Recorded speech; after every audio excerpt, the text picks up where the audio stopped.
everybody.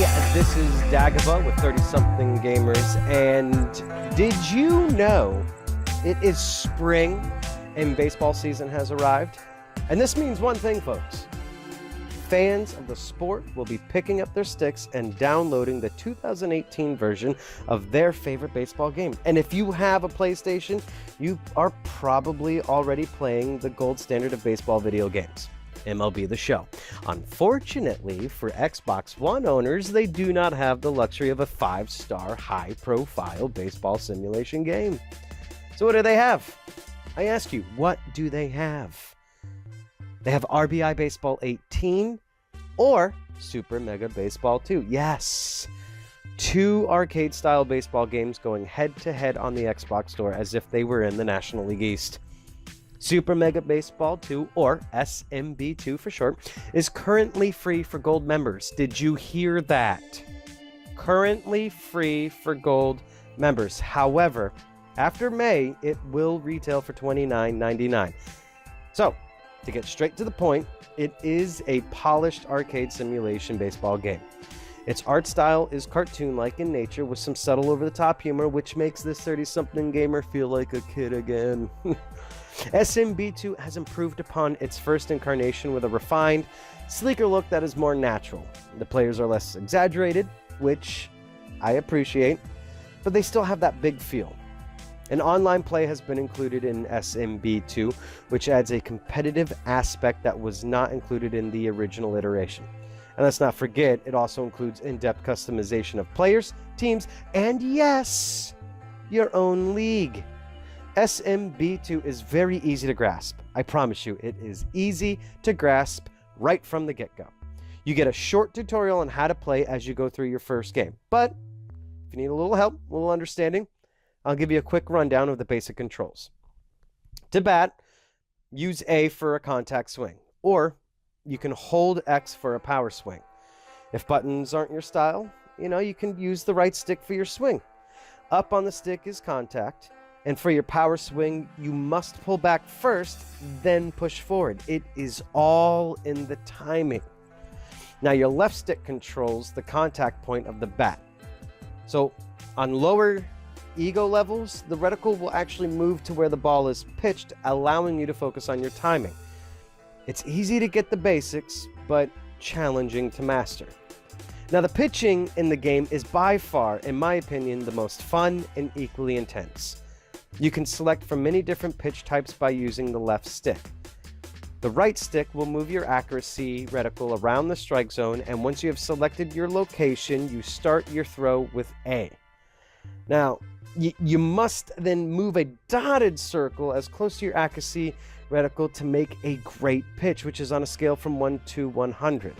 And if you're slightly off, it may spell doom with a capital HR.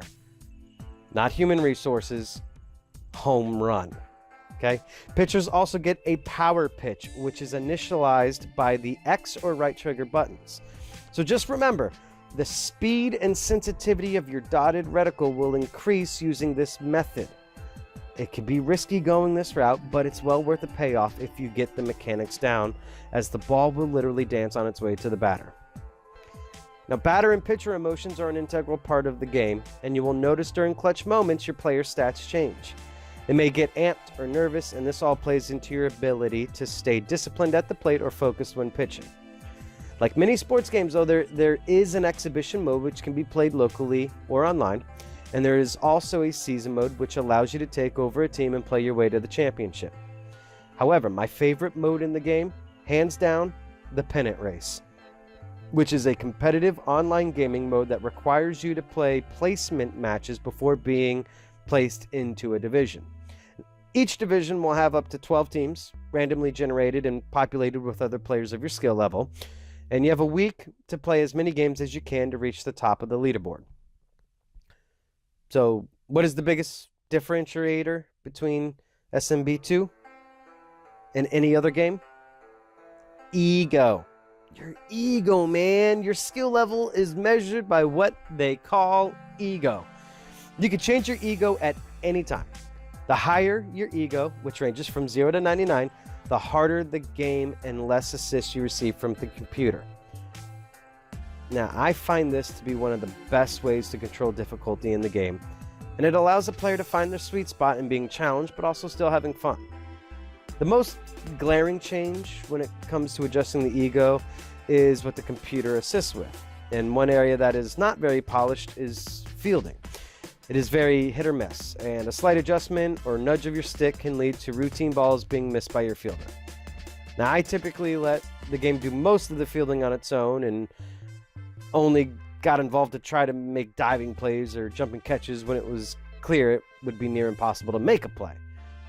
But there aren't too many things that I dislike about this game. However, I am a little bummed that there is no online season mode that I can play with my friends. I mean, you can pull a buddy in to play against the computer co-op, but that's about it.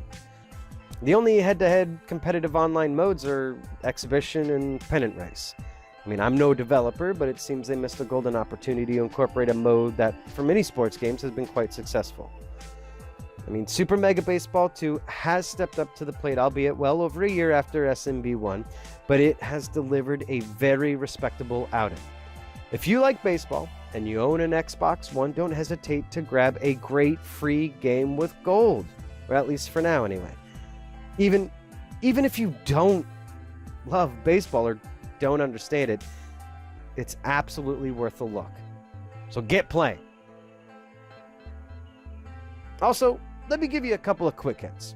Just to summarize, pros of the game: easy to get into, online play with friends, respectable baseball on Xbox, season play, ego, and endless customization. Cons: the bad things: fielding is not up to par with the rest of the game's polish, and it's not a pure simulation. And there's no gear application to buff stats. So, my final score for this game: a 7 out of 10. Again, this has been Dagobah with 30-something Gamers.